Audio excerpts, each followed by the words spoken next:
I know it's been a long time since I posted a video, but don't worry, I'm back with an absolute banger.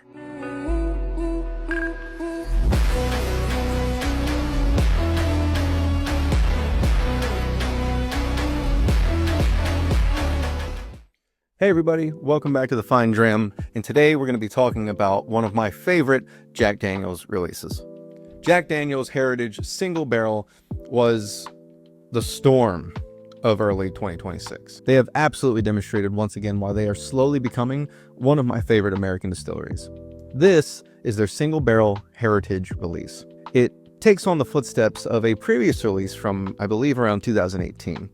And it's practically Jack Daniel's Foolproof. So for those of you who don't know, Foolproof just simply means it goes into the bottle at the same proof that it went into the barrel. For this release, Jack Daniel's will take some of their toasted heritage barrels and fill it with this distillate, and it goes in at 100 proof. They then will store it at their highest elevation rickhouse, Coy Hill, and it's matured for around that 7 to 8 year mark. This barrel here looks like it has a barrel entry of 7/12/2017 with a bottling date of 8/4/2025. So without going on much further, let's get into the whiskey. Let's get a nice little pour. When this was first announced, I was super excited to try and get my hands on it. So the whole point behind this one is that it's not supposed to be extra super allocated. At some point, it is supposed to be a stable shelf product from Jack Daniel's. MSRP for this bottle came in, I believe, around that $70 to $80 mark. I picked this one up for around 65 pounds, 70 pounds, which translates to anywhere from that $70 to $85 range. On the nose. Yeah, this is beautiful on the nose. Lots of toasted oak, marshmallow. It's very sweet. This is like setting open a campfire, going outside, making some s'mores. Very kind of typical toasted profile. But man, it's just, that oak presence on the nose is beautiful. Really, really nicely balanced, sweet, oaky. And again, I know I keep saying it, but marshmallow. They did an amazing job, at least so far on the nose. Let's get into the palate. Oh man, that's good. What I like about this, it actually is a bit drying, but not in a bad way at all. You get spades of that really nicely aged, mellow, toasted oak. But there is so much sugar to round that out. Again, vanillas, creams, dusty oak, 100 proof is perfect. You know, every now and then you'll have a whiskey that feels a bit underproof or too low of an ABV. And then sometimes you'll also have a whiskey that is way too hot, like for the sake of being hot. I don't get this with this whiskey. 100 proof or 50% alcohol plays beautifully into the flavor notes. I get all the toasted oak, I get the toasted sugars, I get the kind of dry almond, marshmallow, sweet cream, vanillas, and it's very, very well balanced.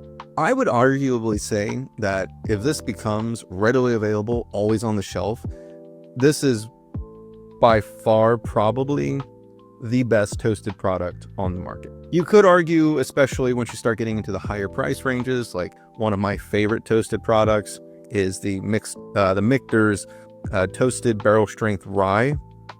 Impossible to find. I've found a few of these. If you are a Jack Daniel's fan, if you are a toasted bourbon fan, if you're just a whiskey fan in general, I think this is amazing. Let's take another sip and we'll talk about the finish. Now, I will say too, I've worked through this bottle slowly. This is actually the second bottle. I have a problem, but it's right below the shoulder. And for me, that is kind of the sweet spot with whiskey. It allows it to open up and air out a little bit. And I know that sounds weird, but trust me. You get this older oak profile on it. And that could have to do with the heritage barrels themselves. I will mention this was aged entirely in a heritage barrel, not finished. So they did a great job. Yeah, finish Clean, balanced, sweet oak, a little bit dry, but in a very welcome way. The sweetness, very subtle. And it's like, again, toasted sugars, light vanillas, all throughout. Amazing, amazing, amazing product. Where would I put this on my whiskey scale? If it's not abundantly clear already, I love this whiskey. This is going to be the first whiskey that I am going to put on the S tier. Yay. But why am I putting it on the S tier? S tier is reserved for those whiskeys that just, one, hit my palate right, but also just do everything right. And there's nothing about this whiskey that I can fault it for, personally.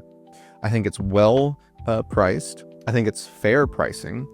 I would put this up there in terms of quality and flavor profile of some limited releases from Jack Daniel's. I would take this over their 10-year. Over the 12-year, maybe. I think the flavor is amazing. I think the balance is amazing. The fact that it's going to be readily available, always on the shelves. Again, these are single barrels, so they will vary, but man, this particular one just, yeah, this is S tier juice. All right, guys, well, that was the Jack Daniel's single barrel heritage barrel release. What are your thoughts on this whiskey? It's been out for a while now, so I would love to hear down in the comments what you all think of it. What are some of your other toasted bourbon bottles that you really enjoy? Come to think about it, I might at some point do a toasted bourbon blind. Let me know if that's something you want to see. As always, I will see you in the next video, and cheers. Thanks for watching.